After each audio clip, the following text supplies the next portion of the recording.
For some reason, these weirdos don't have a problem with that. They think it's okay. Do y'all get what I'm saying? They think it's okay to go after these little girls. 16 years old is 100% a child. And what do these teen girls learn? They learn that when a man watches them sleep, isolates them, control their friends, keep secrets that endanger them, it's because he loves them. In the real world, when you have an older man trying to get together with a little girl, he's going to be very possessive. He's going to be telling her what to do, very controlling. And she is going to be taught that's what love looks like. Okay? He's protective, not possessive. He's mysterious, not manipulative. Okay? He's older, not ancient. But here's the real question. Why is the monster always a man? And why is the victim always a teenage girl? Why aren't these vampires even paired with women who know better? Like, we don't really see them with grown women. Am I like nuts here? Very rarely have I seen one of those like popular vampire shows or movies where the love interest was actually a grown-up. Have y'all seen that? I mean, I know there's got to be one or two. You know what I'm talking about, Cynthia? Yeah, because the women that know better won't mess with them. Exactly. Yeah. Yeah. They're never going to be paired with women that know better. True Blood, they are? Okay, I haven't seen that one. But I know for the most part, it's teenage girls. It's teenagers. But for the most part, it's teenagers because they can't manipulate women. Okay? They can't manipulate the women who see through the fantasy. Let's see, it's all horror movies, to be honest. Mainly male attackers and female victims. Yeah. Yeah. Because they know women their age won't submit to the abuse. Exactly. So yeah, that is the same way that these older dudes chase young girls in real life. Okay? Not because they're soulmates, but because they crave control. Okay? They crave that power. And they're going to get it. They're going to get it with those little kids. Okay? So when you look closely, vampire stories aren't about love at all. They're about domination, fear, and dependence dressed up as passion. Okay? And that's exactly how grooming works. Okay? It's gross. So the next time you see a vampire telling a teenage girl, you're my everything. Barf. Remember this. He's a monster. And the story told you that from the start. Which, again, in the same way, these grown-up dudes, the idea that the grown-up dude could even talk to the young girl in the first place, it's like the first red flag. And it should be the only red flag you need. However, when they're targeting young girls, it doesn't work out that way because they're girls, they're kids. They don't know any better. All right, so let's get into it real quick. Let me talk about the top viewers real quick. Let me shout y'all out. Mandy's number 1, Momo's number 2, Carolina Queen is number 3, Garden Grunge is number 4, and Sebastian is number 5. Thank y'all so much. Let's see, energy vampires are so real. As an empath, I can contest. But she was 35, he was 250. Hey, but that's not the same thing because she's 35. You know what I'm saying? Her prefrontal cortex is developed. You know? So it's kind of different. It's different. So yeah, let's talk about this, okay? Let's talk about the ratings trap. First of all, these movies and TV shows, the movies are very much PG-13, okay? They are geared to kids who are 13 years old. Now, when you were 13 years old, let me reframe this question. How old were y'all when you first started watching PG-13 movies? How old were you? If you can remember, how old were you when you started watching PG-13 movies? I'm seeing 7. Circus is saying they're targeted towards 10 to 18. Speakeasy says 13.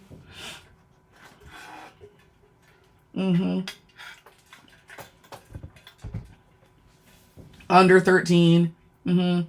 Yeah, you read Interview with a Vampire at 9. Good Lord.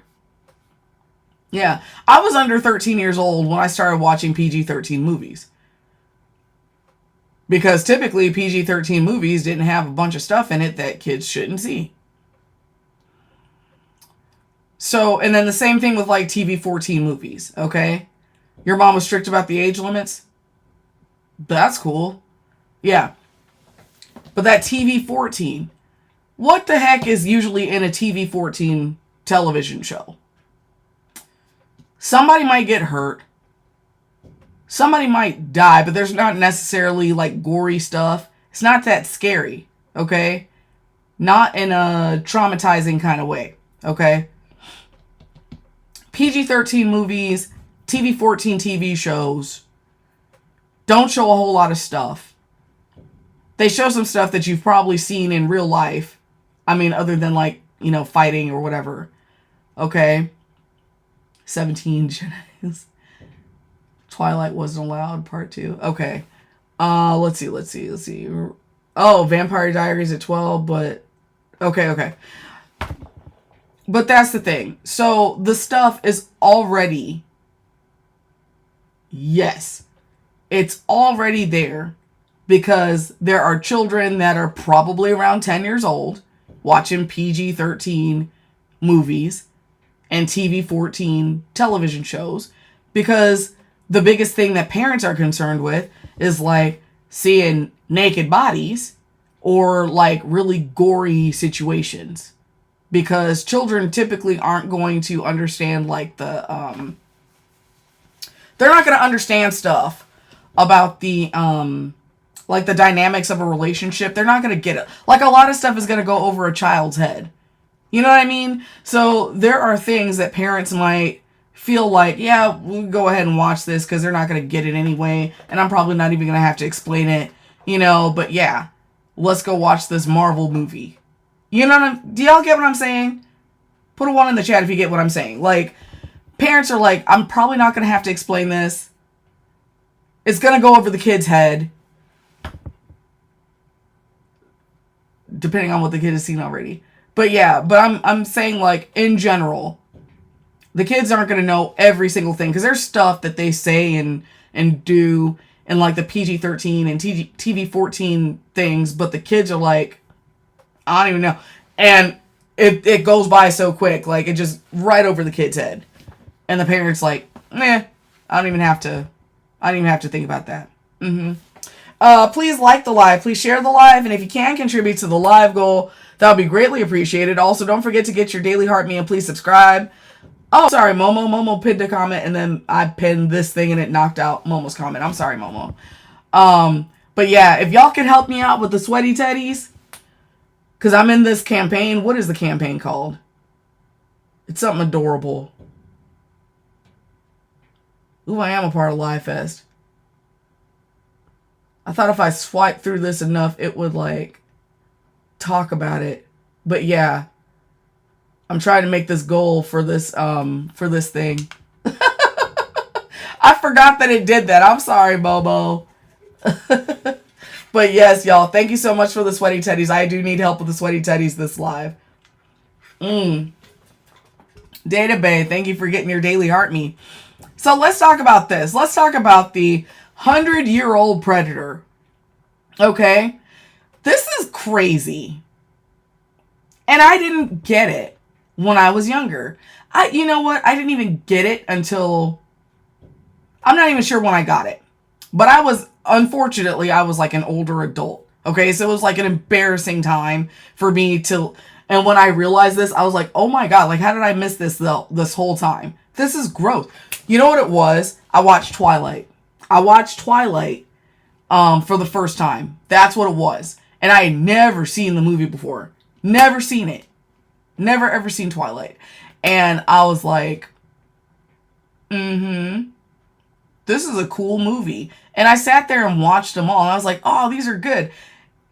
But then I was like, wait a minute though. This dude, what's that dude's name? This dude was creepy because he's like old as hell.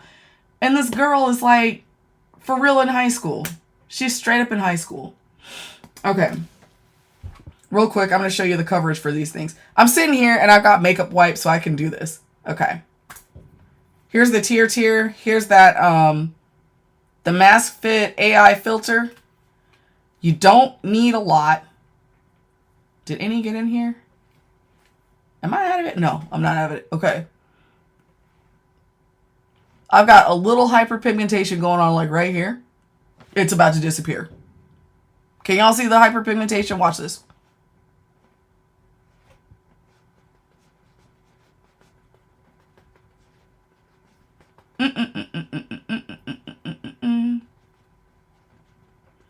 You just pat it.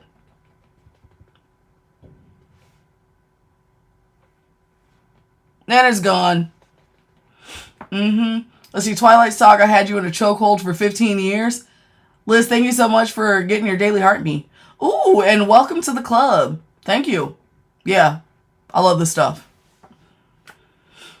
I like this one, but I like the other one better because it's satin. This one is matte.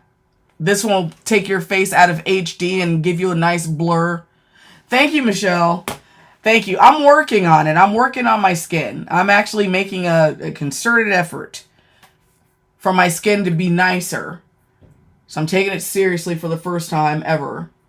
And yeah, I have a little hyperpigmentation on this side. But this one is the,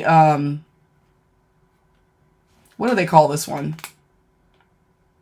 Oh, it's the Mask Fit Red Cushion. This is a satin finish, but also really good coverage.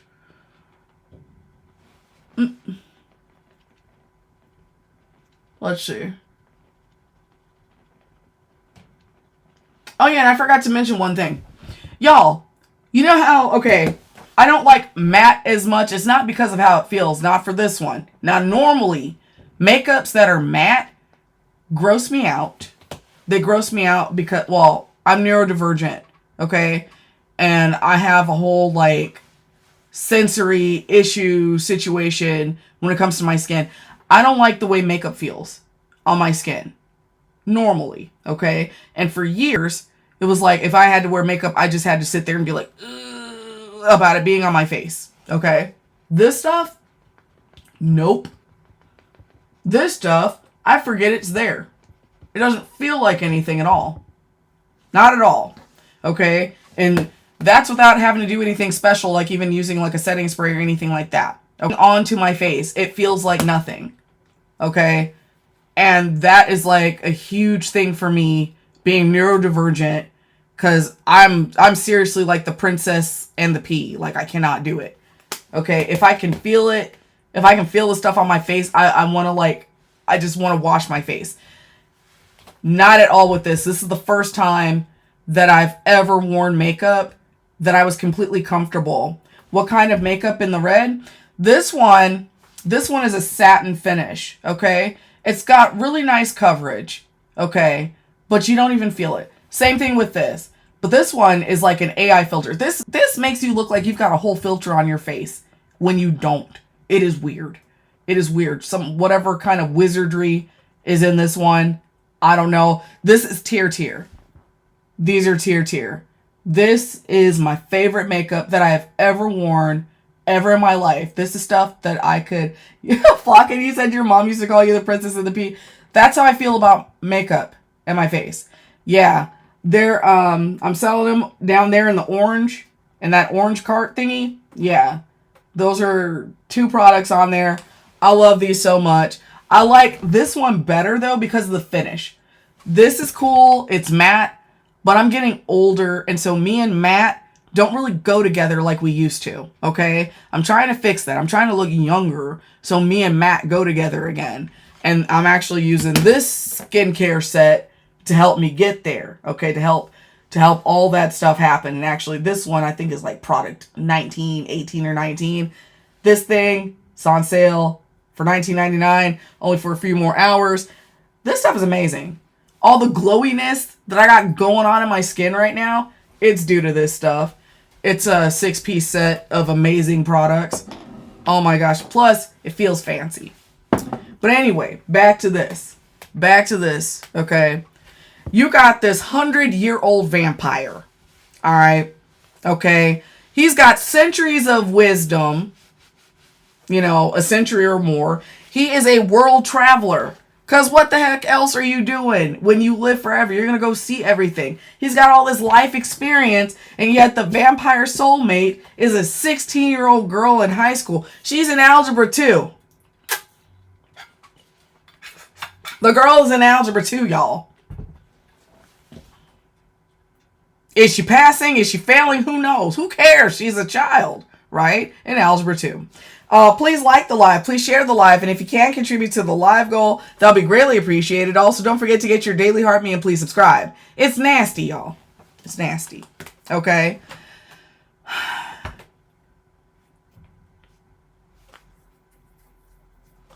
And it doesn't matter. Because, in Twilight, what was his name? Was his name Edward? Whatever that dude's name was. He's over there with his handsome, weird-looking self. Okay. Looking mysterious. What's going on, pretty? He's over there looking mysterious. His name was Edward Pretty? Okay, yeah. Ugh. Okay. In class. In classes. That's nasty. I'm sorry. That's nasty. He's over there just what was he even doing? He's so bored he's going to go to school. Dude, just pretend to be homeschooled and go do your own thing. But no, he wants to be up in the classes with all the kids. That's nasty. World traveler. He could do anything he wants. He's in the schoolhouse with the children. I find it weird. Okay, so let's talk about the danger dynamic. Because this is something that really makes me upset. Yeah, super creep behavior. Starbloom, thank you so much for the sweaty teddies. I appreciate it. Listen, the young girls are constantly put in weird, life-threatening danger simply by being near the vampire. The vampire always has some shit going, doesn't he? Have y'all noticed that? It's either some rival, almost as some rival gang. What's going on, Mama Mel and Carolina Queen? It's always a rival gang or a rival coven of vampires or something weird. And or some old girlfriend or some old feud or some crap. And the teenage girl is constantly in danger just by being around the vampire dude. And he won't let her, he'll talk to her in a way that'll make her want to stay even when they do stuff you've got to get away from me because it's not safe. You know what I'm saying? Do y'all know what I'm talking about? They always have some mess going. And that young girl ends up in danger because his rivals or whoever sees that he cares about her. And then you got some other vampires or some other monsters going after her to get to him. But all that could have been avoided if he had just, stayed away from children. Let's see, key example, Bella Swan. Let's see, he took a part out of her truck to make sure okay, that's crazy. Yeah. Wow. Yeah, that's controlling. Wasn't Jacob that werewolf boy? At least the werewolf boy was the same age as her.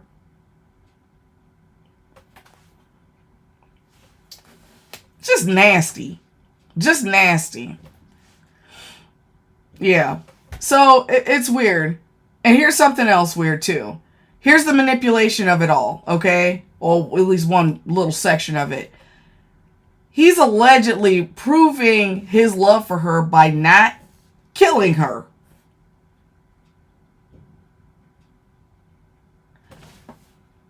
Am I crazy? That's what I mean, seriously. Because and that's supposed to be the appeal.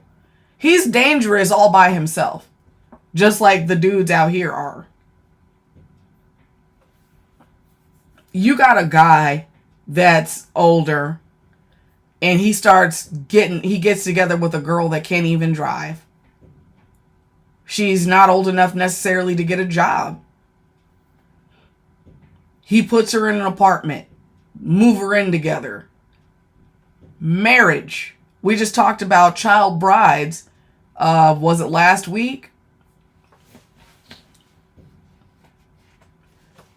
I worked with a dude that used to work with a dude that bragged about taking his wife's shoes. Kimberly, thanks for getting your daily heartbeat. This Air Force guy, because I was in the Air Force, this Air Force guy that used to work in my lab, but I never met him. He was gone before I got there. But he used to brag about taking his wife's shoes. Now, his wife wasn't even underage or anything. But he would take his wife's shoes before he went to work. He would gather up all her shoes and put them in the bed of his truck and drive off and drive to work. And he would say this stuff. And the guy that I worked with, who was there when the guy was there, was like, no, like, you're lying. Like, that's stupid. Like, why? And the dude was like, you don't believe me? Come outside. And they go outside, and sure enough, in the bed of this guy's truck is all of his wife's shoes. It's like a bunch of pairs of shoes just thrown there in the back. He takes them so she can't leave the house. There are men like that. Yeah, it's abusive. It's abusive. And there are men like that right now. And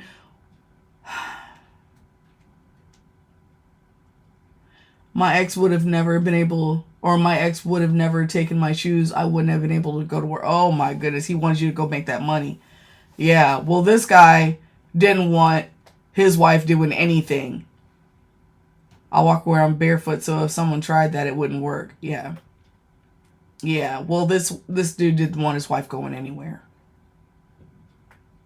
So he took her shoes. And yeah, that was probably one of the weirdest things I'd ever heard. So yeah, just like you got guys like that on the outside, like in real life, okay? Guys that are, and you know what? I mean, I don't know this guy at all, but I could imagine him saying something to his wife like, well, at least I'm not hitting you. What's going on, Reese? Let's see, I wish I could pick up our... Oh.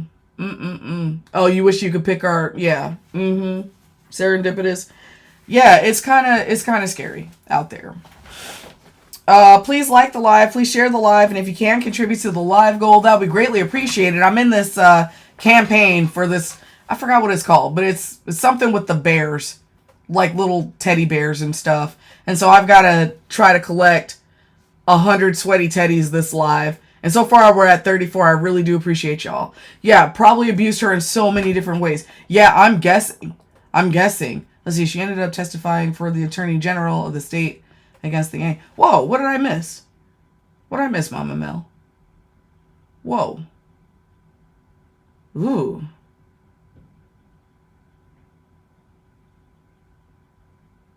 I don't know what I missed. Uh-oh. Yeah, I don't see the comment that you're talking about, so something must have happened to the comment.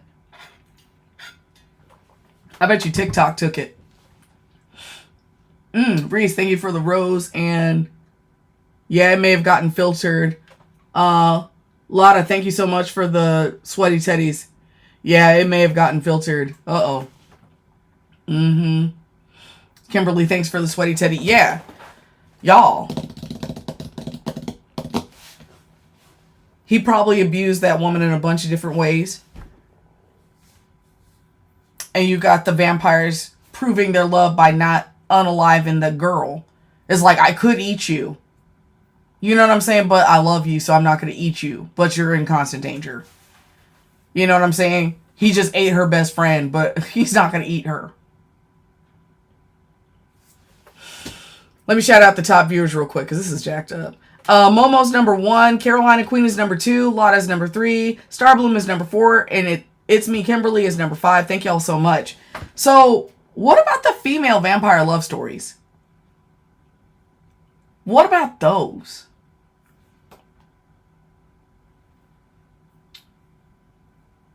Male vampires almost never pursue experienced female vampires. Almost never, because they can't manipulate them. Okay? We talked about that earlier. But in contrast, have y'all ever seen Pretty Barbie, thank you so much for the donut. Have y'all ever seen a television show or a movie where a female vampire was going after teenage boys? I'm trying to think of one. I'm trying to think of a situation where I've seen a female vampire going after teenage boys. I'm not saying it doesn't happen, but like, have y'all seen it?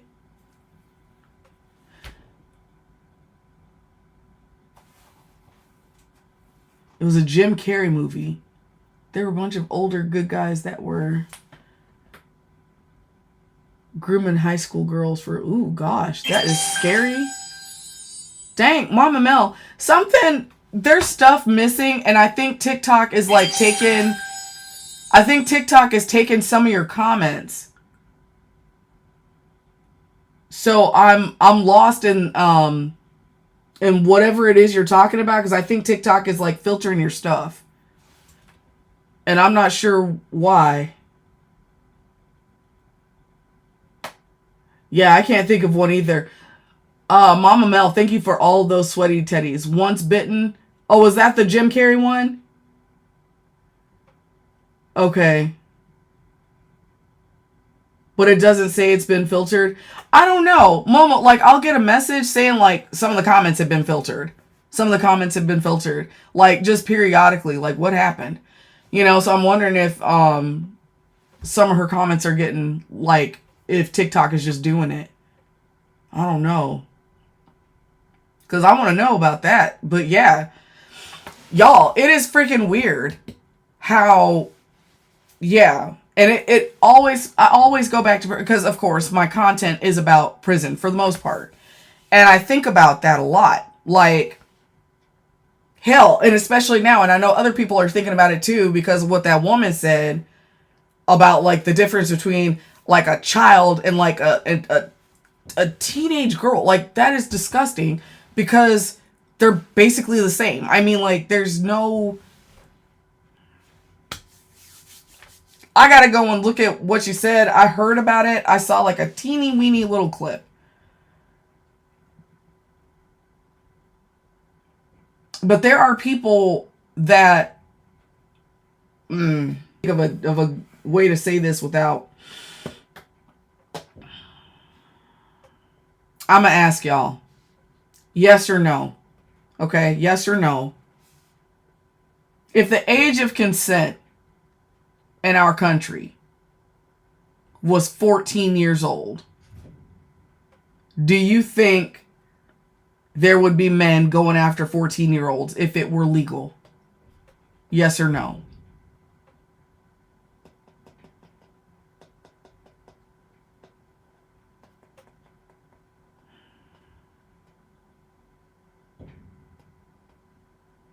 Yeah, I think so too.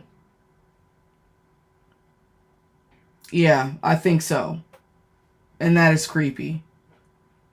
If the age of consent were 12, do you think there would be dudes? Yeah. It's 8th grade. I think they would be going after them if the age of consent was 12. They'd be marrying little girls. I think they would.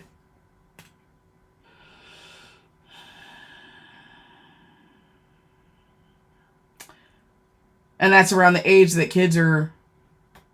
Yeah, as soon as they hit puberty, I think so. I think so. I really think they would. There are men that think it's their biological imperative. Yeah. Yeah. I think they would do it. I really do. Because it's like you would have somebody that's like permanently stunted. You know? You would have a person that would be permanently stunted.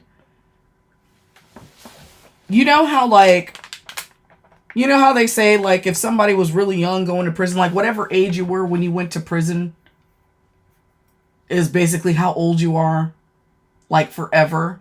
Like you're in a state of arrested development when you've gotten in trouble like that. Do y'all know what I'm talking about? Have y'all heard that before? Like if you were 16 years old, like and let's say you got life in prison or something like that, and you were 16, you could be 35 years old physically, but like your brain, you're 16. They say it for addiction too. Okay, that makes sense. I think, and I don't know, and I could be wrong, but I feel like one of the reasons they target young ones like that is because they're always going to be in a state of arrested development. The little girl who's 12 years old and is being forced to be a child bride is going to be under that man's thumb for the rest of her life, likely. I feel like if like the younger, like if somebody's allowed to marry a 15-year-old, that is going to stick. What do y'all think about that? Like if somebody marries a 14-year-old girl, do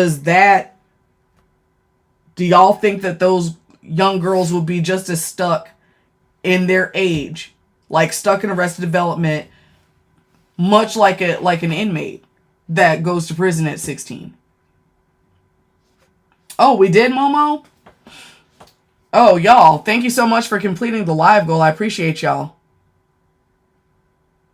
Let's see. Thank you so much, Mama Mel, Mandy, Momo, Lotta, Carolina Queen, Hope, Gardening Grunge, Star Bloomin', Anime, Pretty Barbie, and Katie Torres. Thank y'all so much. I really do appreciate it. I really do appreciate it. Thank you. But yeah. Here's what I'm going to do. I'm going to go ahead and open up the panel for discussion, y'all. I'm going to open up the panel for discussion. Because this, I don't know. This is one of those things. I don't want to be talking to myself on this. Like, just talk, you know what I'm saying? Like, this sucks. I get really worried about this stuff. And I am, because y'all said her name is Megan Kelly. I'm going to go and find, God, my hair is doing something weird. Y'all, I washed my hair this morning. And now my hair is like, it doesn't know what it wants to do. And so, like, my hair is, like, losing its mind. I washed it, and it's, like, it's like, fluffy, and I don't know what it wants to do. Yeah, y'all want to come up? Come on up, please. Come and talk to me about this, because, like, I don't know. Let's see. There are studies that prove this, but also if they can get away, get help, their brains activate. Oh, ooh. Yeah. Let's see, when they marry, children, kids are taken out of school. Yes, they are. They sure are taken out of school. Let's see, of course, because she's a prisoner of him. Emisu, yeah. Yup. They have different conditioning. Yeah, let's see, I heard of her. What she said was disgusting. That Kelly or whatever her name is. Yeah. Yeah. Yeah. That stuff is, yeah, I don't like it. So, what happens? Straight up brainwashing, okay? So, the girls are taught to mistake danger, secrecy, and obsession for true love.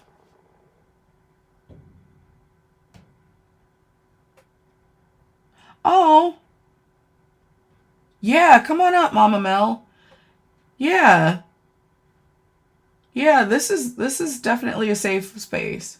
You don't have to worry about anything. Yeah, I just sent you an invite. Don't be afraid. We got a good group in here. And it's a smaller group today, so we're good.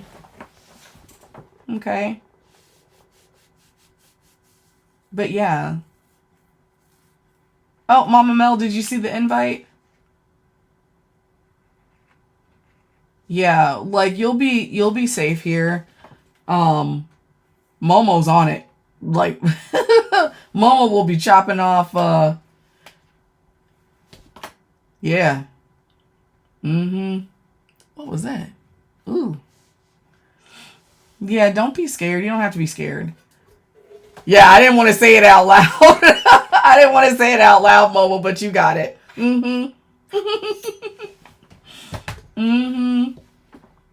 Yeah, you don't need to be afraid. But yeah, please like the live, please share the live, and if you can contribute to the live goal, that would be greatly appreciated. Also, don't forget to get your daily heart me and please subscribe. Yeah, Mama Mel, we got you. You're all right. You are all right. You don't have to worry. Let's see.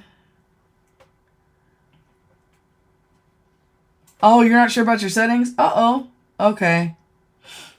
All right. Well, while you're doing that, gosh, I think I over scrubbed my lip. Anybody ever do that? You got dry lips. Just over. I got OCD too. So I just too many things. I'm try this lip oil. I got I'm trying to talk. This sounds all crazy. I got this lip oil from the Dollar Tree. It's who makes this? It's made by Ione. It is amazing. It is amazing. Oh, Amy Sue. Hey, can you hear me okay? Yes. Okay, so I know you said you have a daughter who's already an adult. My daughter's 3. How did you begin talking to her about, like, you know, because obviously at 3 years old, I'm not going to get into the details of this kind of stuff. You know, it's a gradual, like, age-appropriate conversations, but, like, how did, you know, because, like, we talk about, like, with the whole jail thing, like, you don't want to come in so aggressive that they're like, Mom's crazy, she doesn't know what she's talking about. Right. Especially with these types of men that alienate them and, oh, this older man likes me, I'm so mature, you know, because that's their whole game. So, like, how did you begin, like, where does that start with making, you know, the safe conversations? I started with stranger danger.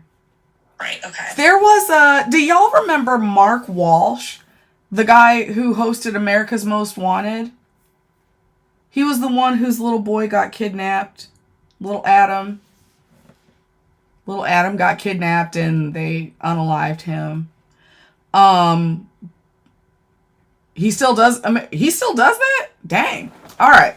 So Mr. Walsh had I don't know. There was this there was like a child safety video that came out, and the character was this zany, crazy character called the Safe Side Super Chick. Okay. And so I got it for my little girl to help teach her about the stranger danger, you know, so she can see, because something about kids, when your parents tell you stuff, it's like, oh my God, I hate this t-shirt so much, but I love the color. But like, your parents tell you stuff and, you know, it might go in through one ear and out the other because it's your mom. Like, you see them all the time. But if you see it from another party, if you see it on a video, like, it might actually be helpful. So I love this. And Safe Side Super Chick was talking about things like, you know, like, what's the difference between a don't know and a kind of know? Like, you've got your trusted adult, then you've got the kind of knows, which are like your parents' friends, and then you got the don't knows, which is like, who is this person altogether? And they just teach you like the different levels of safety for the different types of adults. One of my favorite things that they taught in this video was that adults don't ask children for help. Because basically there's nothing that a child can do for an adult. There's nothing a child can do for an adult. So, like, don't, like, if you see an adult at the park asking for help because they lost their puppy, run. Okay, like stuff like that. If there's an adult trying to ask a child for directions, run. Okay, because adults would be like, what is the point of asking a child for help? They're a kid. So when an adult is asking a child for help, you should see that as suspicious. That's where that conversation started. So there's building blocks. You know what I mean, Emmy Sue? Like, start with the basics. Adults talking to kids is weird if they don't know you. Like, if they're not in your inner circle of people. Okay? And even then you got to be careful. So, yeah, and like you just build on that. Basically, you do it the same way that we do math. You know what I mean? Like, we don't start teaching kids algebra 2. Like, I mentioned algebra 2 in here. We're not like, okay, here's your 3-year-old. Okay, so this is sine, cosine, and tangent. We don't start there. We start with counting. We start with what the numbers are, right? We start with what the numbers are. We start with counting, that stuff. And then you build to addition and subtraction. Do you know what I'm saying? Right, yeah. Yeah. So yeah, start at the basics. It's just scary out here. It is, but I mean, you'll be fine. You'll be fine. Right. Lady Libra. Hello, can you all hear me? Yes, ma'am. Okay, well, to respond to Emmy, I started with my girls, like, during bath time, about, like, their private parts, that they're very sacred. No one is supposed to touch them in their private places and stuff when they got old enough to wash themselves. And they just kind of built on that. Because I have all daughters. I have girls. And, well, I guess it doesn't matter whether there's a girl or a boy, but, just respect their body, and no one is supposed to have access to their body. That's how I did it. Yeah, that's really good. Yeah, all that stuff. All that stuff is necessary. Those are the building blocks. That's a building block, yeah. Teaching children the proper names for their body parts. Like the actual names for body parts. Yes. Because something that is weird to chomos, it's actually weird to chomos when a child, it gives them the creeps. When a child knows the anatomical, like the actual anatomical names for their body parts. It gives chomos the creeps. And it gives chomos the creeps because it lets them know that their parents are talking to the children, which means they are likely to get caught. So if you give your body parts, like your children's private parts, that's telling a predator that they're probably going to get away with touching your kid. In case you didn't know. Anybody not know that? Anybody not know? Y'all know what I'm talking about already? Yeah, chomos are creeped out. Like if if a child, you knew that, Sebastian, yeah, they are creeped out by that. Like, yeah, they'll be like, oh, you tried to touch my penis? And the guy will be like, what? Yeah, because he knows that the parents are talking to them. Mama Mel, are you still in here? Have you figured out how to come up? Sincerely, you didn't know that? Yeah, you got to teach the kids the proper name for their body parts. All right, Mama Mel. What's going on, Nicole? Hi, I remember this story about a couple of years ago where, like, this teacher had this little girl in her class, and she said, like, oh, my uncle keeps touching my cookie, and she didn't know what that meant. And she's like, oh, well, just, like, hide your cookies from him. And she didn't understand that, like, cookie was her, like, private part, or, like, was the name that her mom gave her private parts. And so it's like, so this teacher, who was, like, a mandated reporter, she couldn't report abuse. Uh-oh. Nicole? Okay. Yeah. So anyway, I just remember that story from a few years ago. I thought it was relevant. Mm-hmm. Yeah. Hello? Well, yeah, because you would cut out. But yeah, that is sad. That's really sad. Because, yeah, like, we do our children a disservice. Oh, Yeah, and okay. well, it's funny because my master's thesis was sex education, Uh-huh. and it was LGBT inclusive sex education, and it was like scary, like how many people like are not like talking to their kids about sex, and they're getting abused because of the ignorance, and like you have like these religious fundamentals or fundamentalists, and they think that innocence equals or like ignorance equals innocence. Mm-hmm. And it's like no, it's like just because you talk to your kids about sex doesn't mean they're gonna do it. And if anything, it like prevents. Like my research basically showed me that the more you talk to your kids about sex, the longer they wait to have it. Mm-hmm. And so like the abstinence only does not work. Yeah, you can't bury your head in the sand and act like, the stuff isn't going to happen. Please like the live. Please share the live. And if you can contribute to the live goal, that'll be greatly appreciated. Also, don't forget to get your daily heart me and please subscribe. Busy, thank you so much for getting your daily heart me. Yes. Okay. And LeBlanc, thanks for the finger hearts. Okay, that's all I wanted to say. You can kick me off now if you want. Oh, so. No, you can stay up. It's fine. It's fine. Okay. Hi, Nola. Yeah. I had a thought, too. Oh, you reminded me of something. And then I just, I lost it. And it was important, too. It was something important. I hate that. Yeah, because it was something, it was one of those weird tip things.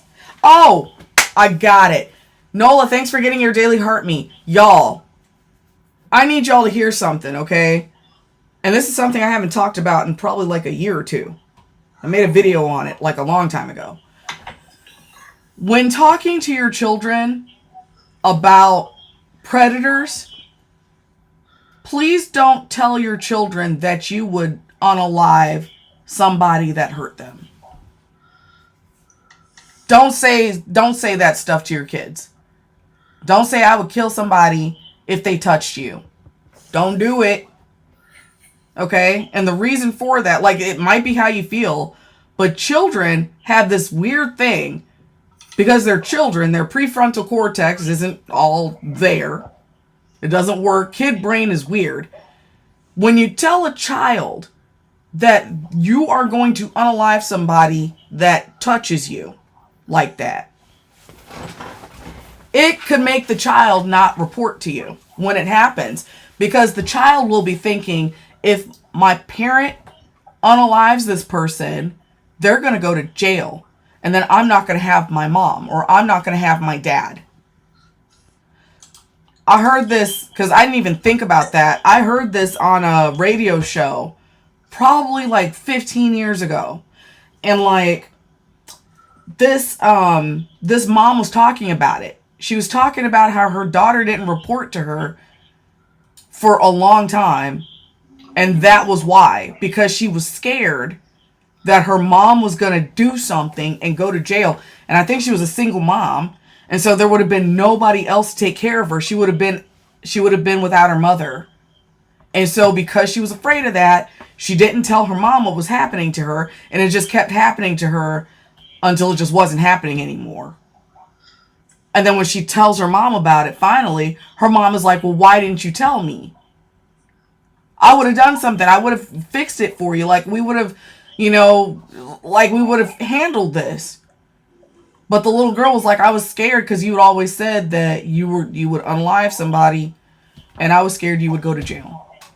So please, if you've got kids, if you're telling your kids that, or if you've already told your children that, please sit your kids down and explain yourself. Okay? Please go back to your children and tell them, hey, when I said that, I mean that. This is what I meant. I just meant that I'd be really upset if something like that happened. But here's what I should have said. What I should have said is, you tell me something like that, and we're going to go to the police. We're going to go and get some help and make sure that person goes to prison. Okay? That's what you got to tell your kids. Something along those lines. But stop telling your kids that you're going to unalive somebody if they hurt them. Okay? Because that will possibly scare your child out of reporting to you.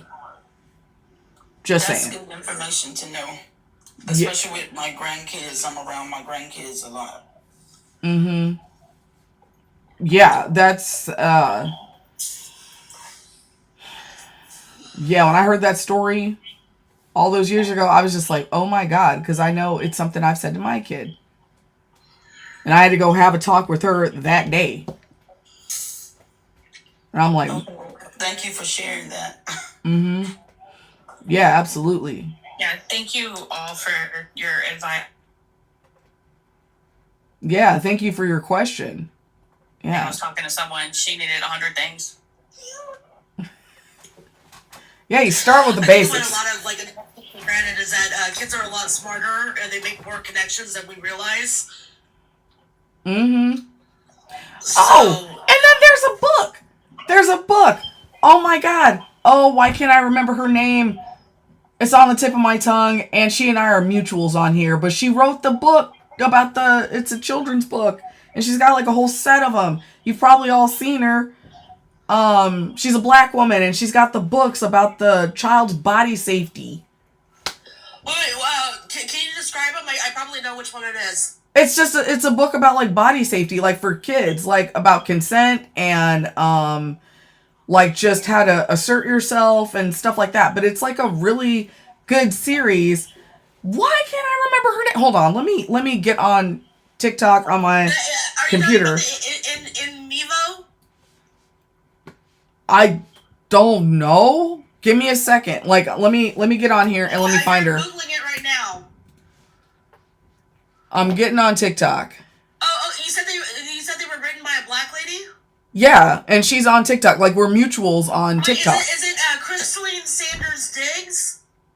Maybe Is that it? what I'm telling you is I don't know right this second. Like I'm trying to find it. Yeah, like I'm trying to find her. Real quick. Hold on. Sorry, I'm seeing these this like 4-book set, and the cover is a black girl. Yes, it's her. Yes. Kay Sanders Diggs. Yes, her series. Yes. I'm like, how do I not know her name? We're mutuals, and she's got like 105,000 followers. Like, oh my God. But her books are amazing. And like, yeah, if you've got little kids, God, I wish there was some way that I could like link her. Is there some kind of way, like, because I know she sells them on the TikTok shop. Duh. Damn it. Well, you know what's funny? Like in my research, what I found was who actually has like the best sex ed program right now is the Unitarian Universalist Church. The what? The UU Church, the Unitarian Universalist. They actually have like probably the best sex ed program right now. Because I used a lot of their materials when I was doing my research. Really? Yeah. I'm actually kind of surprised. Like a Chris. I know, but it's like Unitarian Universalists are not like Christian in the strict sense. I mean, they have like LGBT pastors. Uh-huh. And they have like, you know, more pagans and witches, and it's kind of like whoever's like left over from the Christian religion. This is pretty much like a church. Oh. Okay. Yeah, it's kind of I know I'm probably misrepresenting them, but apparently, like, when you're not, I mean, I'm in Texas, I'm in Dallas, so I'm familiar with like the religious fundamentals out here. Oh, like, damn, in Texas. So in the Bible Belt, this church is in the Bible Belt. Yeah. And somehow they have a UU church in the Bible Belt. And somehow they're able to, and nobody bothers them. well, I didn't say that. They definitely are bothered. I mean,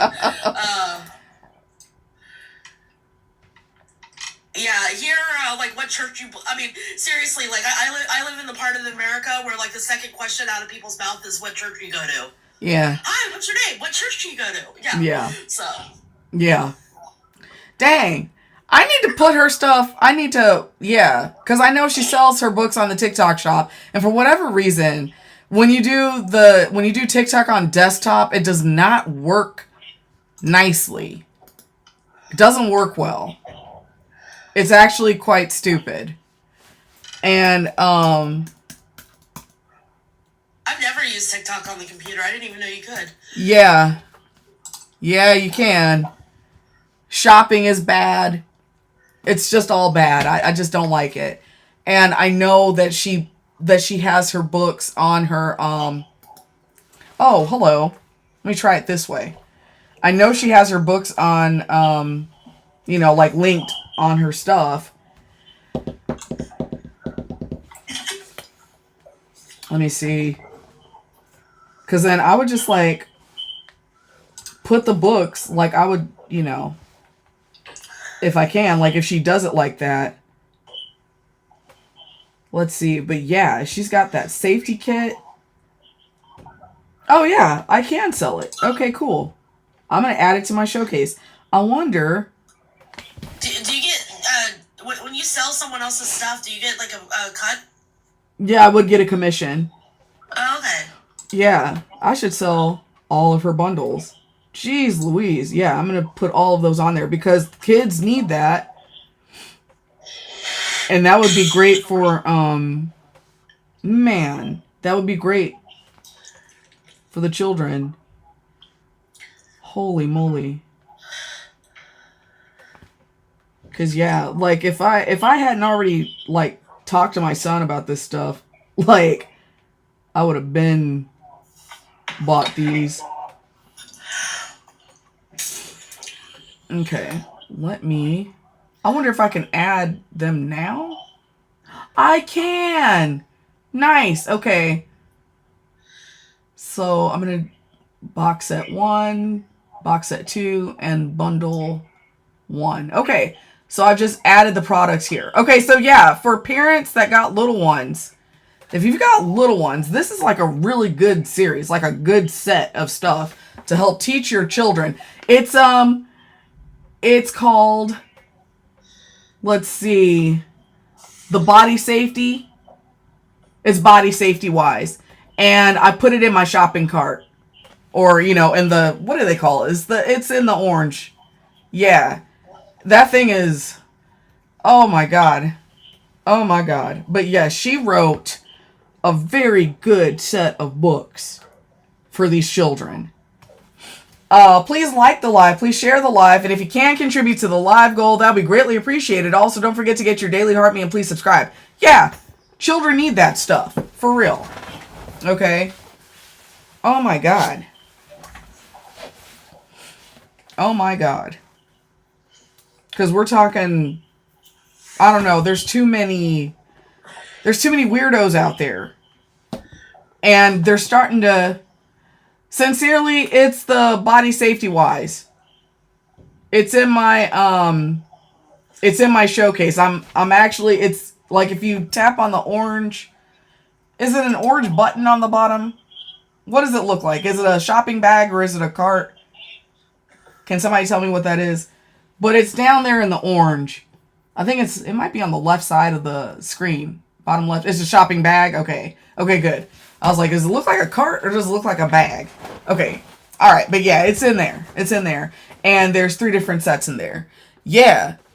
Man, because I believe in that product wholeheartedly. I love her books. Oh my God. But yes. These dudes...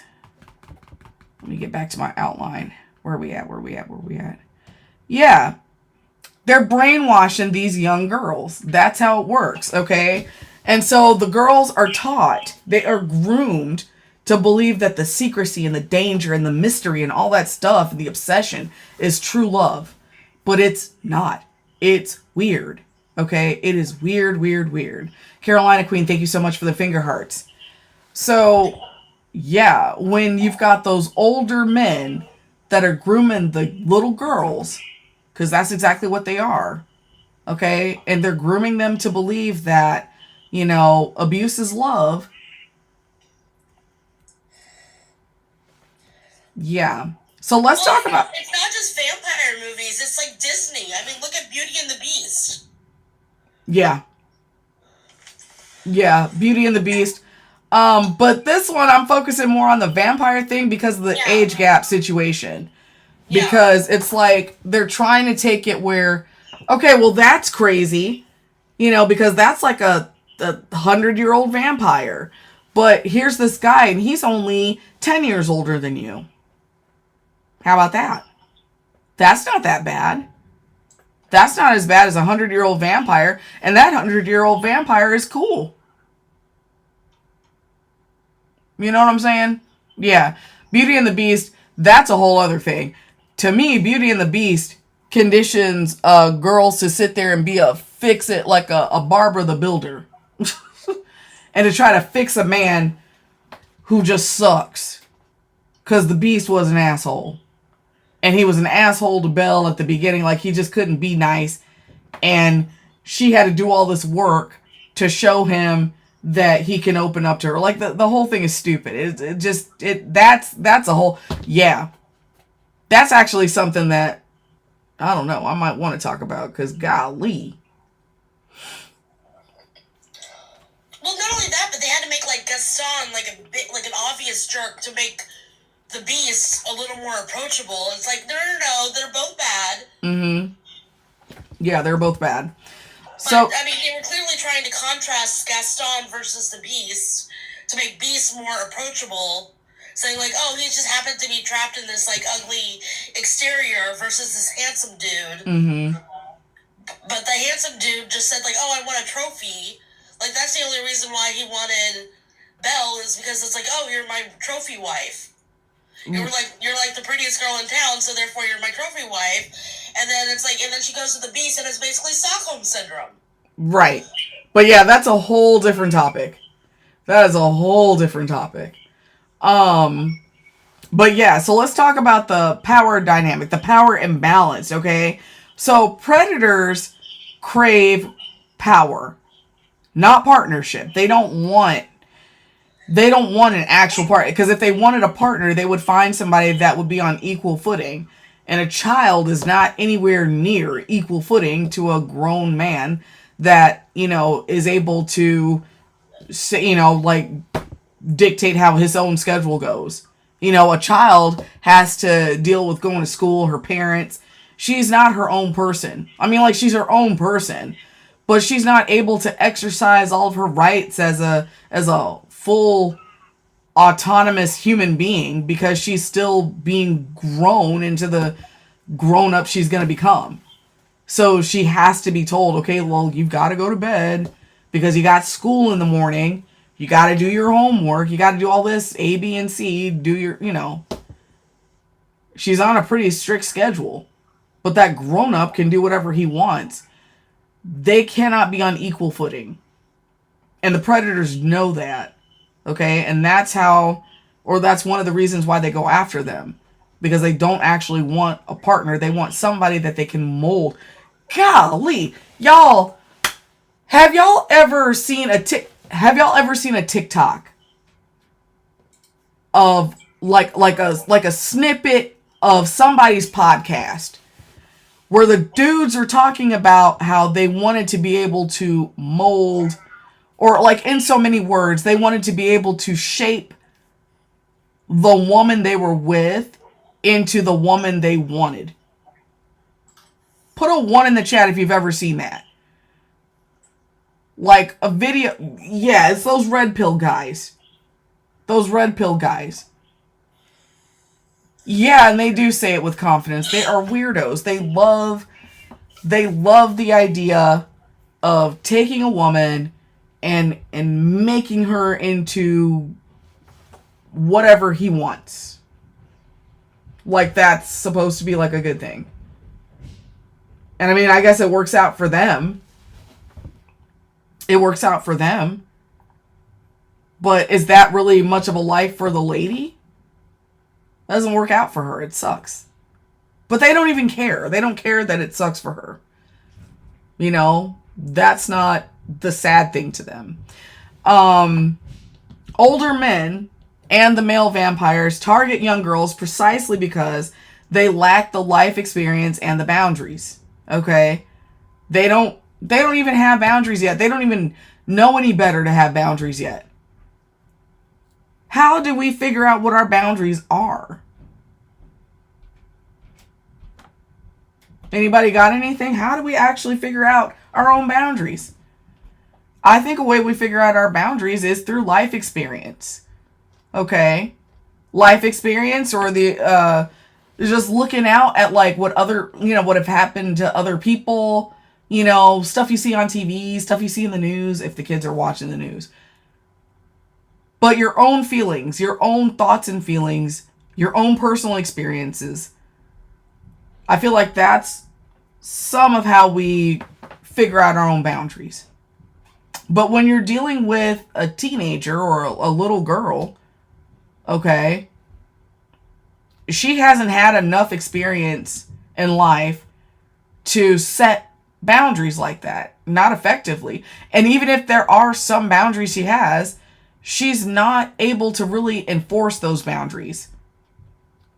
It wouldn't take a whole lot of persuasion to get her to step away or to step out of her boundaries or step out of what makes her comfortable. Because she's an impressionable kid. And these dudes know that. And that's why they go after them when they're younger. Please like the live. Please share the live. And if you can contribute to the live goal, that would be greatly appreciated. Also, don't forget to get your daily heart me and please subscribe. So let's talk about the monster metaphor that society ignores. Okay? So, the irony of it all is that the story admits that the dude is a monster. The vampires are obvious monsters. I mean, they go out and they hunt people. They get them alone, or, get somebody that is alone. And they drain the blood from their body. I mean, that's pretty monstrous. And then just leave them out, for somebody to collect. What kind of crap is that? Okay? It's nasty. It's jacked up. It's vile. But instead of just calling it what it is, they glamorize it. They glamorize the monster so much that the young girl forgets he's dangerous. I almost said something. I almost said, could you imagine if they just made straight up ugly Y'all remember Nosferatu? Y'all remember, back in the day, what vampires looked like? Put a little vampire emoji in the chat if you remember what those old school vampire movie vampires look like. Y'all remember that shit? Yeah, Sebastian. Those things were... Let me see if I could actually find... Let me find that. Because those things are scary looking. Yeah, they look nasty, right? Hold on. Let me see. Old movie vampire.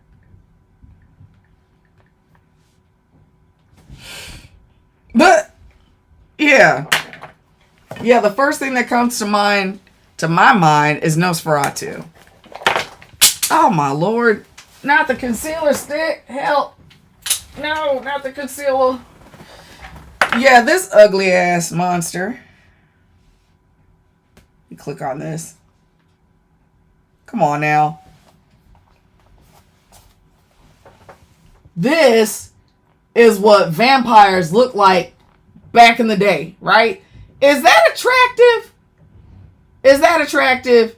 If y'all saw that coming towards you in the nighttime, would you be like, oh shit, who's this fine motherfucker right here? Would y'all do that? Would y'all, if y'all saw him coming at you like this, hey there, what's going on? I saw you from across the room, and I just wanted to know if I could get your phone number. Like, would y'all...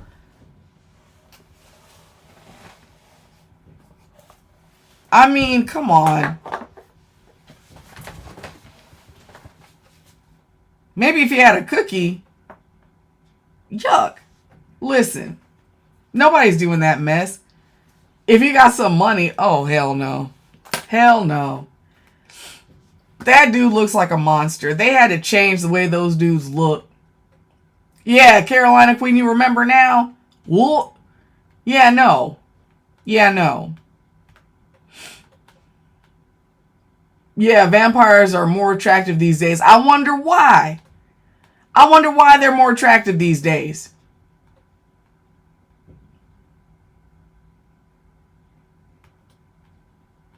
Ugh. The movie It. Well, first of all, that Skarsgård dude is a weird looking dude anyway. I don't care what he's in. He's a weird looking dude. He's a weird looking dude. But yeah, they did something. They changed the way those things looked. I wonder whose idea that was. Probably some creep. It's probably some creepy dude's idea to change what the vampires look like. I don't know why anybody would sit there and try to... Who's making them sexy? Anyway, so the story admits that they're monsters. In the case of predators, well, they look like everybody else. So they don't look like monsters. But you got to go back to the fact that this is an adult coming after a child. So that makes them kind of a monster, doesn't it? You know what I'm saying? So, barf. But yeah, they glamorize it so much that the young girl thinks or forgets that the dude is dangerous. They make him pretty. They make him younger looking. You know? He's not like all gross. He just looks like a regular human, but he might be a little pale. He looks like a human that, you know, maybe needs some sun a little bit or a spray tan or something, you know, but he's so pale and part of him looks maybe a little frail, or maybe he's got muscles. Vampires with muscles. Have I talked about Interview with a Vampire? No. Hell no. Anne Rice? No. But they weren't going after little girls, were they? Let's see. Lily Taylor, Lautner buying his clothes at the baby. In the 1931 version of Dracula, it's when we first see a vampire who's not ugly. Really? Yeah, Dracula was different. Was going after, oh man, that lawyer's lady. His lady. But she was technically an adult. Actually, who knows? How old was she supposed to be? Let's see. I love some vampires growing up. Yeah, they're creepy. The little girl begged him to turn her so she could have a father. That's so sad. Ew. Yeah, that's weird. But yeah. But for real, the predator dudes are not hiding the fact that they're weirdos, okay? They openly prey on little girls because society actually excuses it. And we know this. We know this. Bela Lugosi is not considered ugly. Or wasn't in that time period. Okay. Let's see, going for a man 100 years old. Hey, it's not that she's going for the man that's 100 years old. The 100-year-old dude is going after the teenager. Remember? It's not the other way around. You know, it's the guy is a creepo. Yeah, he's a creepo. Please like the live. Please share the live. And if you can contribute to the live goal, that would be greatly appreciated. Also, don't forget to get your daily heart me and please subscribe. I don't know. But yeah. Anybody got anything? I don't know what happens. Like, if we don't have it looking like this, nobody comes up. Did y'all want to come up? You're turning Claudia Lestat. I'm like, what?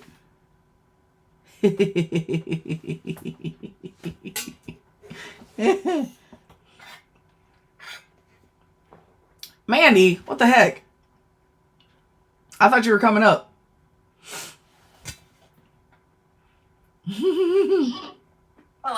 Hey, Sebastian. As you can probably tell, I know a lot about these stories, actually. Uh-huh. So with Claudia, it wasn't that Lestat wanted to actually change her. Mm-hmm. It was just so Louis wouldn't feel bad about feeding off of her and unaliving her. Mm-hmm. It was just so Louis could have a playmate, essentially. All right. That's still bad. That's still bad. Yeah. Louis did not care about that little girl at all. Or Lestat didn't. Sorry. Mm-hmm. Yeah. Yeah, I think I got that. Like, yeah. Yeah. Becoming Anya. What's going on? Hi. So, yeah, I was just saying in the comments, I'm like, oh my God, you're so right. I didn't even realize this, with the whole vampire thing. I did realize, like, the toxic love of it all, especially with Twilight. The push and pull and it was kind of like him going in her room at night and taking the engine out of her car and stuff like that. I realized that later, but the whole you're basically kind of grooming women to be okay with older men. I didn't even really realize that, and I was definitely obsessed with vampires growing up. Mm-hmm. Technically still okay with it. Okay with dating older dudes. So I'm like, oh, interesting. I didn't realize how deep that goes, actually. I did not realize that. Yeah. There's too much stuff out there. And again, that stuff is geared towards little girls. This isn't rated R stuff or TV mature. This is actually like PG-13 and TV-14. Literally created for little girls, not created for anyone else. Mm-hmm. So, no, I'm like, Bella chooses the old man instead of. I think Taylor was her age. Jacob was actually a year younger than her. He did have a crush on her, but he imprinted on a baby at the end, so. Oh yeah, I forgot all about that. Yeah, and then the freaking Edward freaked the fuck out, didn't he? There's also the whole issue when he forcibly kissed Bella. Oh yeah, true. Wait, what? When he Jacob forcibly kisses Bella on the beach in Eclipse. Oh, yeah. Everybody sucks. Everybody sucks. She breaks her hand, punching his face.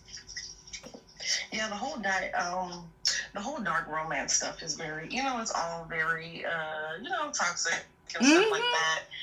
And I was very attracted to those types of themes. I wonder why, what is the psychology behind that? But yeah, for sure. I didn't realize, but I didn't understand how it could be setting you up for actual, bad relationships, Yeah. It was like, I read Twilight, I have a little poster, you know what I mean? Besides that, I didn't really think about how, it goes any deeper. Yeah. And then in Midnight Sun, he compares himself to Hades. It's Edward's point of view. And her to Persephone. Gross. I enjoyed that. Okay, this is twisted, but I enjoyed that story as well. Oh my goodness. It's very twisted. Now that I'm an adult and can see it for the toxic pile of trash that it actually was, I'm more interested in the psychology of what goes on behind the characters, like Rosalie. Her backstory, oh my gosh. Oh, I really, I didn't read all of them, so I don't really know. I remember now. She was gang raped, right? Yeah, she was essayed by her drunk fiance and his friends. And this was sometime around the 1950s, the era was like the 1940s. Yeah. Mm-hmm. And she was left for unalived. Well, Carlisle found her, and in hoping that she would be a mate for Edward, turned her selfishly. She got her revenge by wearing a wedding dress to unalive her fiance. And all his friends. Mm-hmm. Yes. Yeah. Yeah, that was quite interesting that she wrote those things. I think oh yeah, which is so. I think what attracted me maybe is like having like some abandonment issues, I guess, and it's like I guess that love that is pervasive. You know what I mean? It never leaves. Because that's kind of what I want to kind of analyze, like what attracts, you know, some like a child to these like themes and stuff like that. So I would say that was one. I can pinpoint that. Oh, there's a lot of people who are attracted to dark romance and stuff like that. I wonder if part of it is like the secrecy, the mysteriousness, the possibility, because a lot of that stuff is done like your parents or your guardians don't know. So you've got this thing that kind of makes you an adult, sort of, that you're doing. You're doing things like an adult a little bit without your parents telling you what to do because you're sneaking around. Like, it's just... And then the way that part sets them up as well. Mm-hmm. No. So read the Twilight Saga, right? All the female vampires have really atrocious backstories.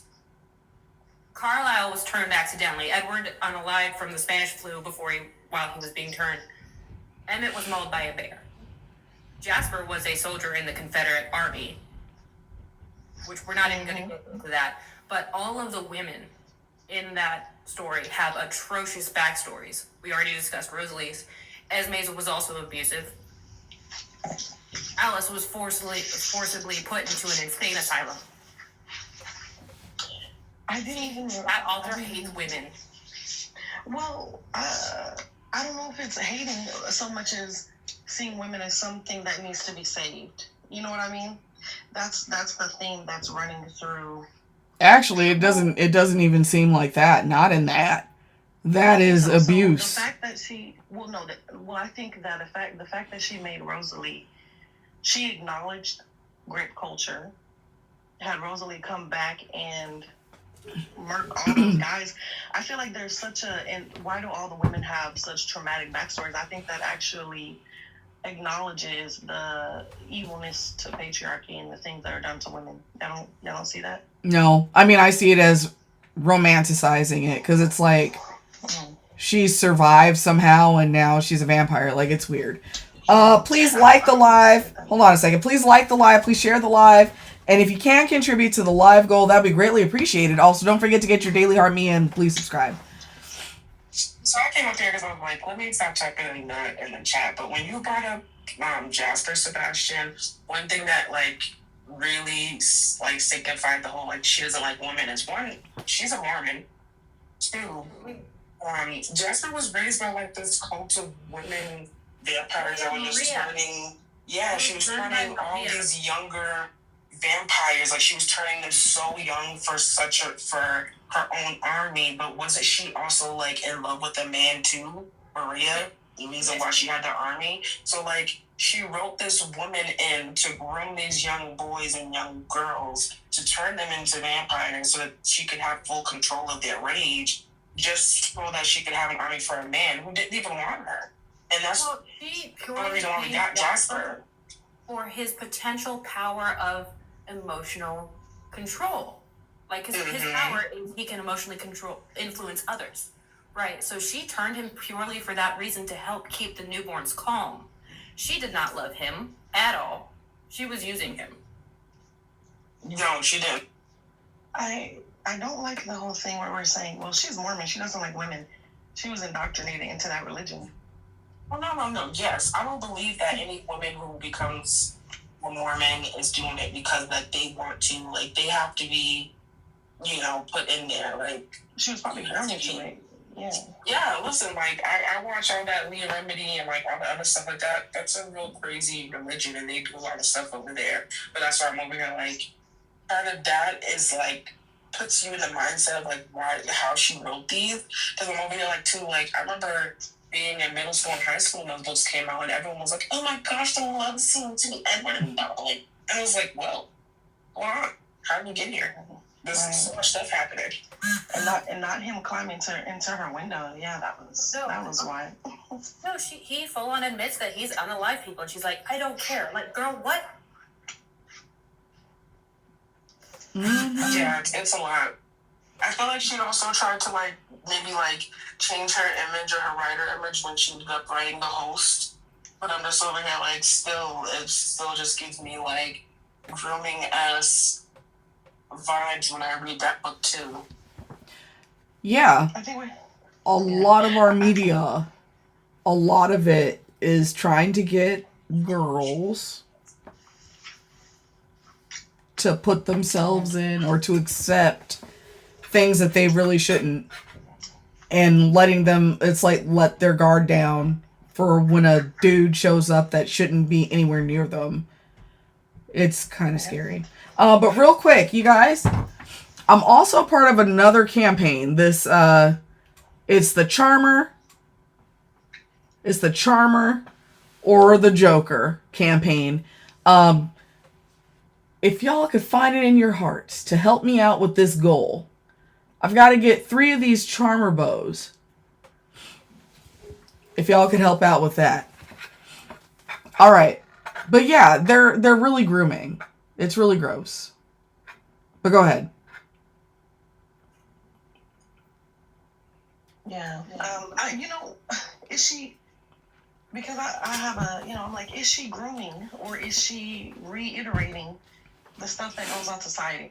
I guess because it's romanticized, but it's just kind of like, to me, it's just literally like spewing exactly what happens. Like, it's besides the supernatural things, this is some real life stuff. Now that I'm thinking about it. Mm-hmm. It's romanticized because she portrays Edward as this good, mysterious, attractive character.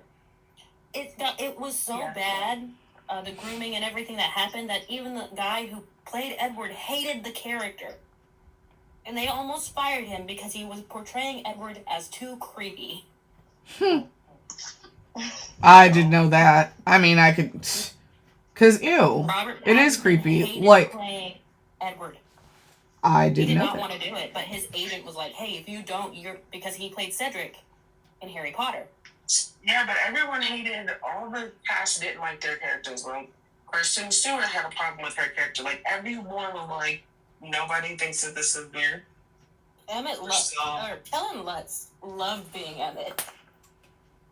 Emmett. I'm trying to. Oh, okay, that makes sense. The big burly one. Yeah, with hardly lines. Just carrying a bag of hard-boiled eggs onto set, just for no reason. You see that, and there were so many mistakes in the movie. First of all, if you notice, I'm sorry, Sebastian. Sebastian, I'm sorry. I want to keep this on the creepy of it all. I want to keep it on the creepy, predatory of it all. Okay, if you don't mind. Like, and even Rosalie kind of was like really bad because she saved Emmett, right? Saved, quote in quotation marks, because and begged Carlisle to turn Emmett without getting his permission. Everybody was turned without their permission for the most part. Yeah. For the most part. I mean, Emmett still calls her his angel. That's still weird. Because he thought he was being rescued by an angel and Carlisle was God. I'm like, that's weird.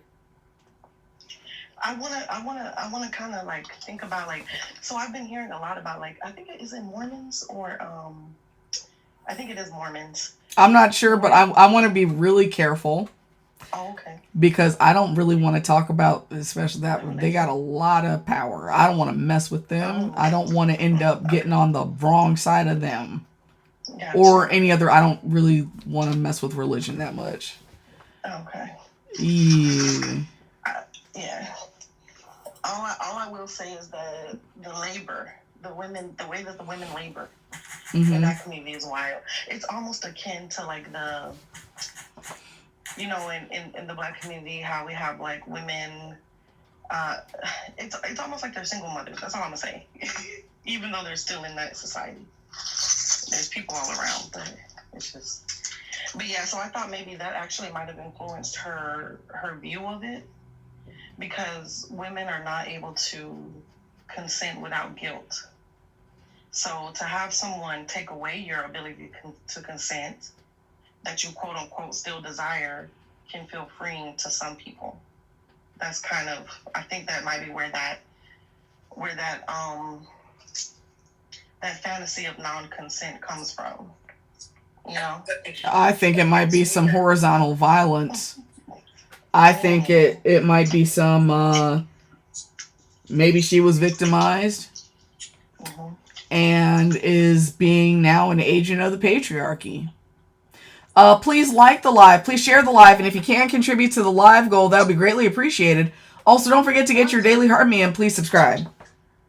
One thing I think is interesting that I feel like we just briefly touched on, but like didn't really speak about, was the whole Jacob and Renesmee thing. Like, there's no further detail into the reasoning as to why he imprinted on her. And then, like, yeah, everyone was mad, but then it was kind of like, oh, okay, it's your culture. Like, no, that's not okay. And yeah, she grows up a little faster than normal, but she still was a child. Yes. An infant, if we may. The books actually do explain imprinting. No, they explain imprinting, but like it does not, in my mind, still make any sense as to why he would imprint on her as a child. Like, yeah, even though he could see what she could become, but still the same thing that we're talking about. Like, we're still talking about, like, oh, I can see the potential in what you will be someday. So There's another character that imprints on a toddler, and nobody got upset about that. But they did get upset with background character. They used it to like kind of explain Jacob's imprinting, right? They kind of talked about they used it to excuse Jacob's imprinting on Renesmee. Yeah, but they were like, oh, it never got creepy. And they're now. Look at them. They're good. That's kind of how it was used. Yeah, you know what? That energy though. If it's creepy that Jacob did it, it's creepy that Quill did it. And you know what? It kind of sounds like how like, so there's these like I watch Predator catches, and they're like, okay, I'm into this. I'm not into infants. Oh no, I would never watch an infant. It kind of gives that. Yeah. So it's creepy because Jacob imprints on an infant, but they have reference of a man imprinting on a toddler. Nothing weird happened. He waited till she grew up, and now they're all hunky-dory. I just feel like she kind of used that to like lay a roadmap to like, no, it's gonna be fine, guys. Look at these people over here. But you know what? That is very strange that she even thought of that concept. Well, also imprinting on an infant. I think again, a part of it is what we touch on another one of my outlines about how you'll have the prison wives, like the toxic prison wives. What's going on, Junie? Toxic prison wives will seek out unsuspecting women to get them involved in their trafficking and money laundering and or just communication with inmates, like with their boyfriends' friends in prison. And so you'll have women that have already been manipulated and they have been hurt by this mess. Oh, all right, Sebastian. They would have been hurt by this mess. But then they eventually become like recruiters to other women suffering.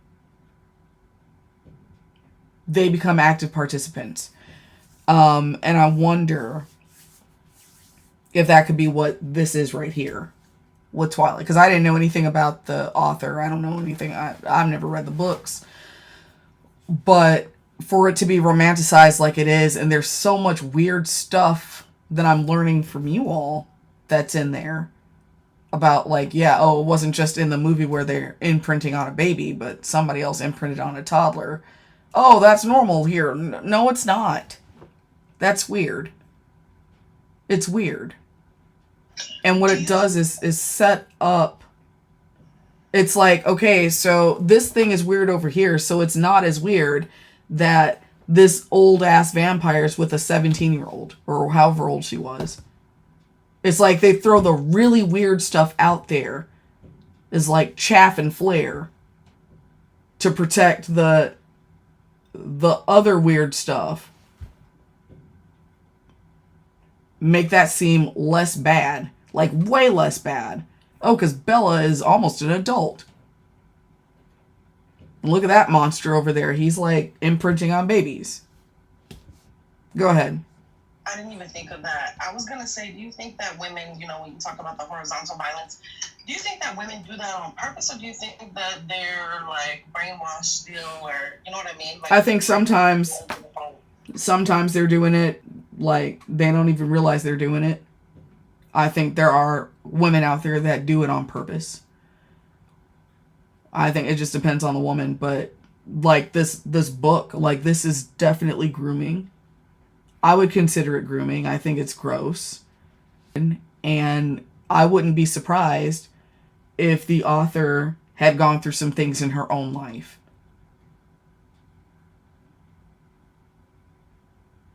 Yeah, for sure. I guess society let it go because of the whole supernatural aspect of it all. I don't know. Probably. But yeah. And also because the people that make the movies, the people that finance the movies are men. And men have no problem dating children. Yeah, a lot of them don't. My friend and I were talking about that yesterday. It's so many famous men that Prince. I think Mayte was 14 when he married. Like, it's crazy. It's just so rampant. So, yeah, I didn't really, you know, I don't know. I guess maybe because I was a teenager, my brain just kind of went past that whole imprinting thing. But for her to even think about that and she's a full-grown adult, for her to even think about a man imprinting on an infant is wild. Mm-hmm. But like you said, no telling what she's seen. Yeah. Yeah. I have a hard time looking at women as perpetrators. So it's just kind of like, would somebody do this? Like, would a woman do this to, like, yes. Like, oh my God. Yes. Because, like, okay, if you have a hard time thinking perpetrators, think of how many women apologists you have for, look at that, yeah, for R. Kelly and Aaliyah. How many women are apologizing for R. Kelly? How many women, like, still support Chris Brown? How many? Look how many women still support Diddy. Look at what Carisha is doing. There we go. In support of her man coming out and all that stuff. Like, yeah. Carisha, no. And look at how many people loved Elvis. Oh, that was wild. And how many people, like, there's so many people, and women are just like falling all over these guys, but they're freaking predators. There's a Netflix documentary, and it talks about this two British couple, Fred and Rogue or something like that, and she tried to, like, of course he groomed her when she was young, but then at some point she eventually started doing the same stuff that he was doing, and it's not like, oh, because she was groomed it was okay, but it's like, look at the situation. You knew what you were doing was wrong. Mm-hmm. You have children by this person, and you even have voice notes of you telling this man that this stuff that he's doing is not okay, but yet you're still helping him grab other young women, groom them, and unalive them. Yeah. Actually, that sounds familiar. I wonder if I saw that. That sounds familiar, actually. It's been on Netflix for like a little while now, and I just kind of finished watching it, but it was hard for me to, like, sympathize with his wife, because it was kind of like, yeah, I totally understand, and I get the whole part that you were 15, he would send you out, do your thing, you would come back, and you wouldn't know, but at some point you knew, and at some point you also knew what he was doing was to you wrong, and instead of, like, stopping him or trying to, like, save yourself, like, you know, you just continue and you helped him. Helping does not absolve you and, you know, put you in another category to be like, oh, well, I was, like, at some point you have to take some sort of responsibility. You know what I'm saying? And for me, I feel like it's different when people talk about, like, Cassie. Cassie was in a total different mental state.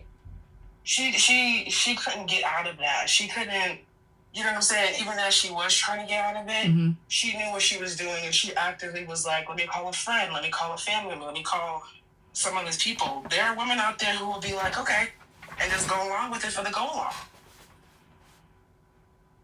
along. Please like the live, please share the live, and if you can contribute to the live goal, that would be greatly appreciated. Also, don't forget to get your Daily Heart Man, please subscribe. Yeah, When it's they're brainwashed and victimized, what is the road to accountability? Because you're brainwashed. So how can someone make a road to accountability? And you know what I mean? no. What do you mean? So for instance, if you were trafficked at 13 Mm-hmm. and you're under this PIMP's control, and you're still under duress, and now you're older, and he's like, okay, I need you to go ahead and bring in other girls. How can you expect someone in that position to say no? Wait, how can you expect someone who repeat that last part? Who is the victim themselves, who is brainwashed, who has been under their control? How can you expect them to say no when they didn't even have the courage, or not necessarily the courage or the wherewithal to save themselves? I'm kind of like, how much of it is their fault? You know what I mean? Because they're literally under mind control, or literally sometimes physical control. So I'm kind of thinking like about these women who coerce other women into it. How much of it is their fault? That reminds me of like the whole like, you know, the person who's in charge of this country and how he's in some sort of files, and there was this woman who was helping with that whole thing. She's also in jail right now, and they're thinking about like letting her go or whatever, but like she was responsible for it. And I feel like it comes to a point. Uh-oh. And you have to have like empathy in my mind. If you don't have any empathy, then can you hear me? Mm-hmm.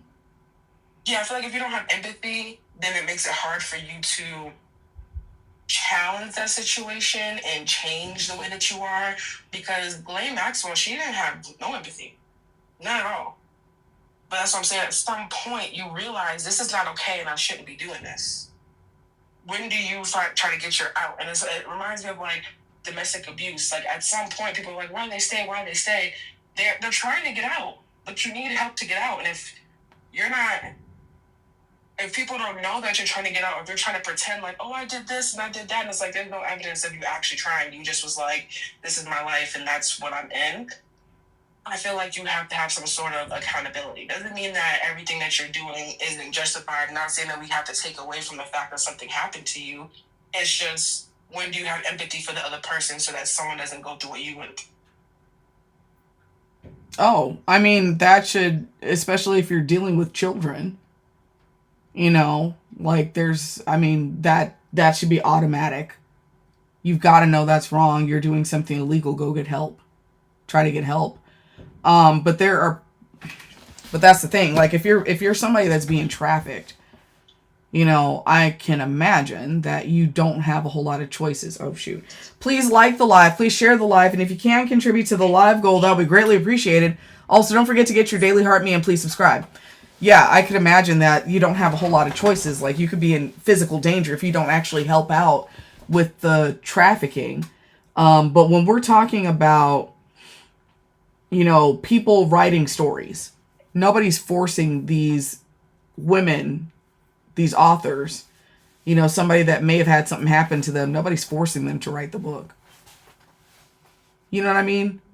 So it's like, it's not the same thing. It's like, it's totally different. At some point, the patriarchy, the white supremacy, it starts to run on it by itself almost. You get what I'm saying? Like, that is still a program that's running in her mind. Mm-hmm. And I'm like, how much of that, yes, she is like, of course, spreading, you know, she needs to take responsibility for her own creation, but she's been programmed clearly. So I'm like, so, you know, I'm not saying that, you know, it was also of all guilt, but how do we expect, you know, people to get out of the matrix? You know what I'm saying? What is the road to not victimizing others when you've been victimized yourself and you may even think that this is the right way of life? You know what I mean? What is that road? That's what I'm asking. I kind of get that. And I think for me, like, but again, because I'm not that over there, so it's like I wouldn't make a story about that kind of stuff because I think it's gross. So I think it just depends on, honestly, I don't even know how to answer that question. I don't know. Because if The person has been brainwashed. It's like, how do you get out of being brainwashed if you don't even realize you've been brainwashed? Right. So, like, because I want, bro. yeah, it's like you wouldn't even know, like, that you've got an issue. What's going on, Isha? You wouldn't even know you have an issue because you're brainwashed. And so, I don't know. I don't know how to answer that. I think the only thing that we can do is teach our children to stay away from that kind of stuff. And also, I don't know, like, do what we can to, I guess, fight this garbage part of our society. You know, calling out legislators that are allowing weird stuff, like allowing, like, places that allow child marriages, that kind of thing. Let's try to figure out how to stop allowing predators to exist legally, because it's weird. It's gross. It's gross. I think also something someone said on here earlier was just have conversations with your kids about what's going on. Like, be like, don't you think it's weird that your friend is 17 talking to a 25-year-old? Mm-hmm. Don't you think it's weird? Like, just kind of ask them questions and, like, see what their thought process is and, like, educate them on it, because they don't know nothing. Like, I work with youth, and all the time, like, they talk to me about stuff, and people be like, don't you think that's inappropriate? I'm like, they're not talking about it with their parents, so I'd rather give them a clean, clear version of something that their parent needs to talk to them about so they at least have some information. A lot of parents nowadays are so embarrassed to talk to their children about life and what goes on in their bodies. Like, kids don't know nothing. Mm-hmm. Yep. Oh boy. Yeah. I mean, there's a lot of yeah. That's a lot. Yeah. Yeah. But I think the first step to combating is, like, seeing things for what they really are. Seeing that children are being fed this stuff. It's, like, right in front of our face.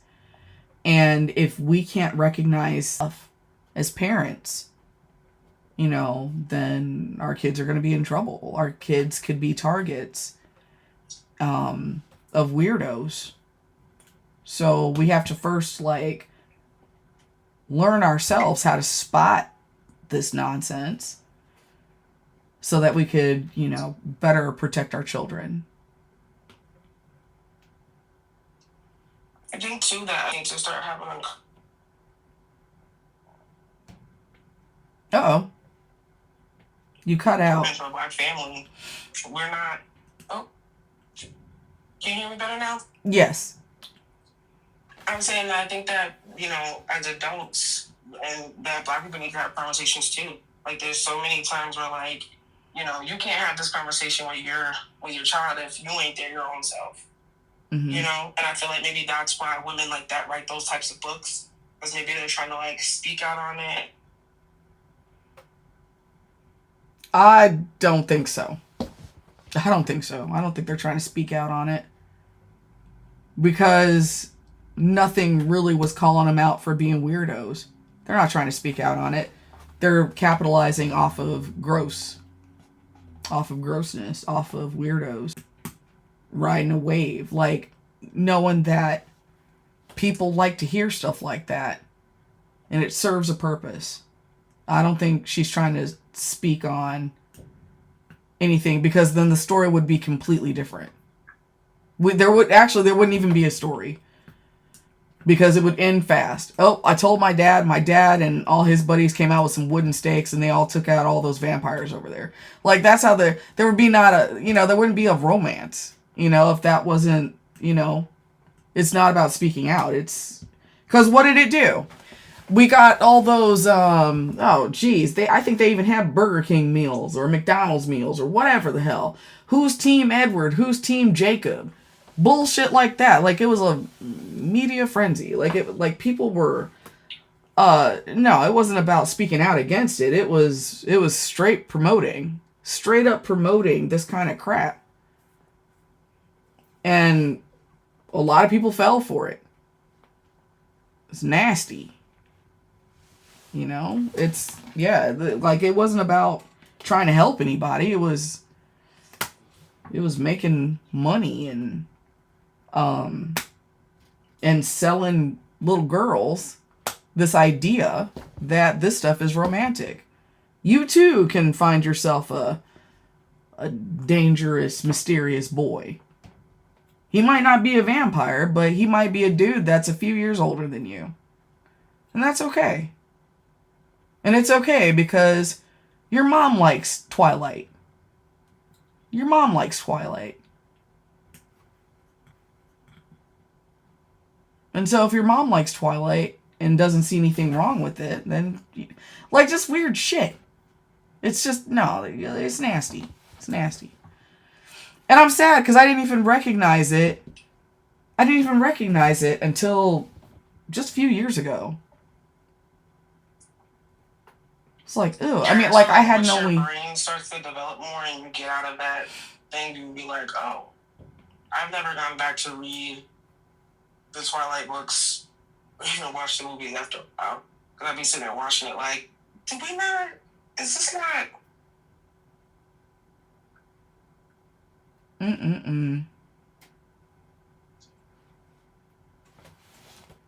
Yeah.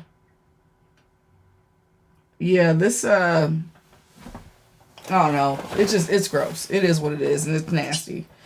And people didn't recognize it. Shabalita, are you talking about Ted Bundy? Talking about Ted Bundy? Yeah. Ooh, like the same way that, you got people that romanticize murderers. Yeah, it's nasty. Oh, the one with the tattoos. What the hell? Who's that? Brax, thanks for getting your daily heart me. I don't know who you're talking about. He's newer. He has tattoos all over his face. He's more recent, very recent. Oh, but now I'm thinking about it, and all them, they look so grown in high school. I'm just now I'm thinking about it. All these adults walking around in high school too. But that's been a thing, like with high school movies. Why does everybody look like an adult? What's going on? Because everybody's trying to look like an adult in high school. Because they're trying to look like adults. Not even that. I work in a middle school right now, and I see those 7th graders, even 6th graders, with a full beat face at 8 in the morning. Why is that okay? Ew. Why is it okay that you have full foundation? Why? I'm 30 years old, and why? Oh, I meant the actors. Why was that normalized? But it's happening in real life too. That's why I'm like, real life media. It's happening everywhere you go. I mean, that's parents though. That's parents, because who's buying it? Like, how they getting out of the house with that? Like, that's parents being weird. I don't know. I think that parents in the industry got to be weird too, because I'm like, well, yeah. Like 30 playing a 17-year-old, I'd be like, no, thank you. Yeah, that's weird. But I mean, well, a job is a job. 30 playing a 17-year-old, that's different. That's different because that's a job. But like if your co-star is like 17 and it's a love interest, that's freaking weird. But yeah. I don't know. All right. Well, I'm going to get out of here. Thank y'all so much for the 100,000 likes. Thank you so much for the shares and the power shares. Thank you for all the gifts. Thank y'all for helping me out with the sweaty teddies. Thank you to everybody that came up on the panel. Go take care of that baby and take care of yourself. And everybody, yeah, thanks for this conversation. It was fun and gross. But I will be back at 7 p.m. Eastern. Oh yeah, and thanks for the person that made a purchase. Sweet. Yeah. All right. But thank y'all so much. I will be back at 7 p.m. Eastern. Have a good afternoon, y'all. Oh yeah, and thank you to my mods. Always thank you to my mods. Bye, everybody.